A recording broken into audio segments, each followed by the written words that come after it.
Hello, everyone. I am Matt Williamson at Williamson NFL. Give me a follow. Give me a shout. What's shaking? So the draft is in the books. I'm going to talk about a few things, mostly concerns.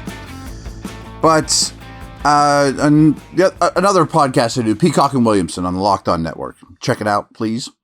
We are going division by division and breaking down every draft class. And I'm quickly finding out, and I'm not surprised in the slightest, that I'm very critical of teams not addressing offensive line enough in this draft. And it's pretty simple. And first of all, I just want to kind of make this clear because that was my biggest criticism, I would say, of the Steelers draft. I thought Sawyer was a little high, but I understand it. Or not a little high, but that was a little out of left field, but we talked about Sawyer. And I really would have liked to see the Steelers draft at least one offensive lineman. You guys know, I was talking about Matt's mandate before, get 4 big people. Well, they only really got 2. Although Sawyer kind of counts because he's not what I expected them to be after, but we're not talking about Sawyer today.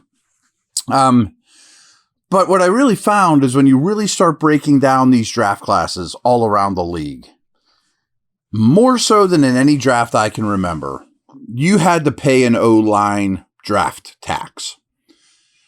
A lot of these guys, if you wanted a player, you had to take at an offensive line, guard, center, but especially tackle, of course.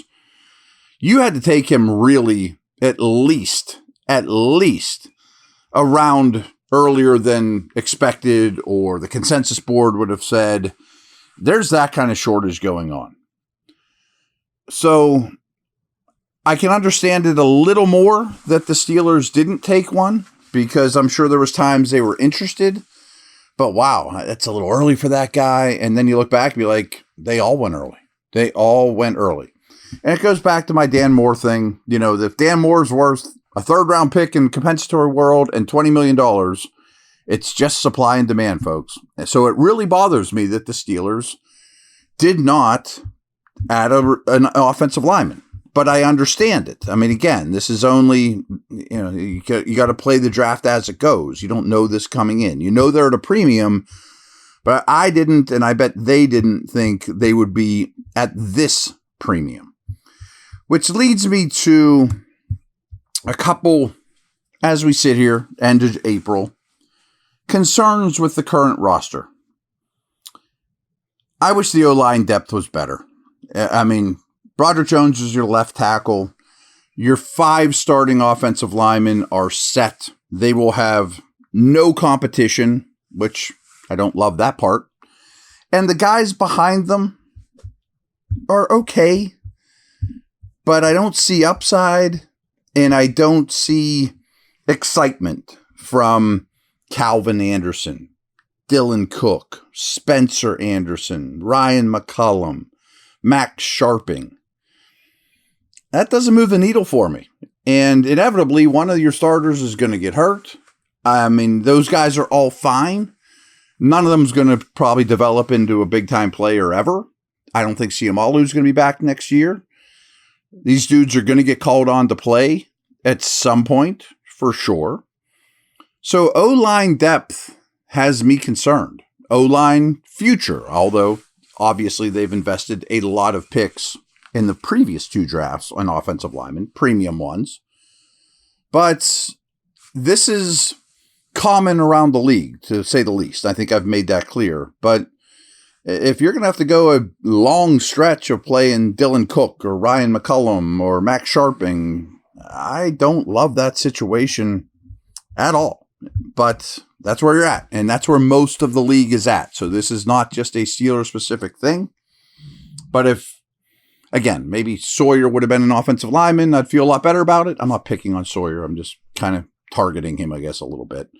But that is a roster concern for me. There's not, of course, much on the open market, but they also don't play right now.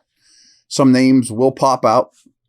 Jedrick Wills from the Browns is somebody that I'd have some interest in, but there could be injury stuff there that's, there could be more to that story than I know. But I still think I would have my eyes open for more offensive linemen. BetOnline is the world's most trusted betting platform and your number one source for all betting action. BetOnline has more ways to stay in on the action with the latest odds, news, and scores. Even live in-game betting while the games are played, with the largest selection of odds from everything from Major League Baseball to NHL to UFC, NBA playoffs I was watching last night, even the Kentucky Derby, and NFL season futures are ready for you to bet. In between games, head over to BetOnline Casino with the top Vegas-style games, including poker and live casino. BetOnline, the game starts here.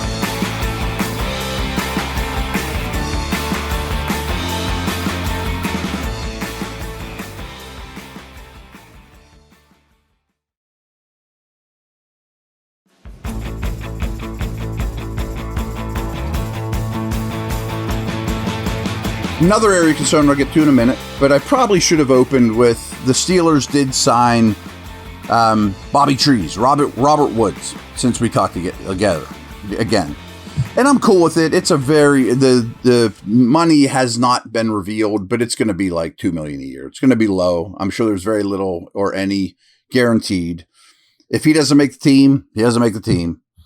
He is up in age and really at the end of his career. And it kind of reminds me of like an Allen Robinson type of move. A lot like an Allen Robinson type of move. But I think he's going to be a positive influence on the young receiver room. George Pickens. He doesn't play special teams.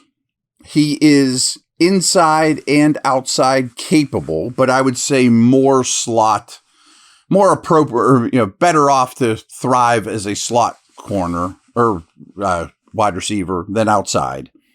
Much better against zone with his craftiness, knowing where to sit down in zones than he is right now against man. I mean, when you press him with these big time corners outside the numbers, he struggles, so he's a certain type of player. They've had this guy basically for a couple of years, Robinson, Jefferson, Skoranek, blockers, big time blocker, high character, good influence.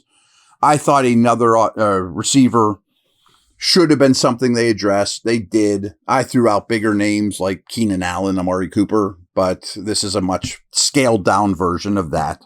So, fine. To my other concern, and this has been growing on me, one more corner would make me happy, and they really didn't get that in the draft. I know they used a 7th round pick. I think Slay is very capable to give you a year. But what if he can't? I mean, he's well into his 30s. Do we trust Trice to be your outside guy if you lose Slay or Porter, or if Slay flops? Maybe they do. I can't get there yet, but maybe through camp I will. Eccles is a nice player, but we were talking on the drive today. This is how I best describe Eccles. Is with the Jets had a really good trio of corners. They had Reed and Sauce Gardner on the outside, and Carter was a really good slot.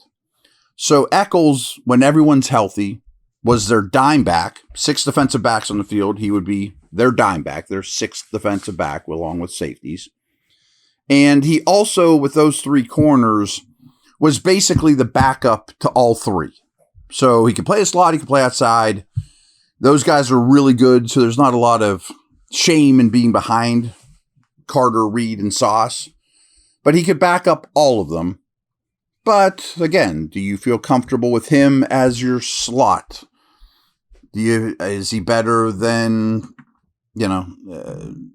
what you played with last year? Beanie? Maybe. Is he good enough to be your 3rd corner if Trice isn't outside? Maybe. I like the signing. I think he's useful, but I think he's a dime back that you want backing everybody up. I also think Thornhill will give you some slot reps. Maybe the draft pick will as well. Beanie, Eccles, but they definitely don't prioritize slot as much as I would like. Castro has some slot abilities. But Kent has some slot abilities. So we'll see. But wouldn't you like to be better there? And I don't need a million people. Williamson says they're going to do this big move. But Jari Alexander with the Packers was supposedly very much on the block. But what about Jalen Ramsey? Jalen Ramsey is guaranteed a big chunk of money this year. He is going to leave Miami. I think he costs you a 5th-round pick, and you fight with Miami of you pick up this much money, we pick up that much money. And again, I don't want to get you all excited because I don't think there's a chance in heck that this is going to happen. But why not take the approach of we could add one guy that would be our best slot. He'd be an outstanding outside corner. He's up in age. He's expensive. He can play safety. He can play dime linebacker. He's played near the line of scrimmage. He's done everything. Because you have the cap space and you have the extra picks. So instead of, well, do you think Eccles can do it? You think Trice can do it? How about the rookie? What about Beanie? Why don't you throw some money at it and just say, let's be awesome there? I'm just throwing it out there. I know that that's a eyebrow raiser. That won't happen again. I'm not insinuating that this is on the horizon because it isn't. And I'm just kind of pulling it out of thin air. But I would not worry about anything on defense in terms of who's making the team, depth chart, all that stuff. If you added Jalen Ramsey for a 5th-round pick and a big chunk of cap space. And I will tell you this, I have heard Mike Tomlin off the record say things like, man, I love that guy. So, again, it's not going to happen. Don't get excited. But I would love that way of thinking of, do we need it? No, but could you imagine what would be like with it?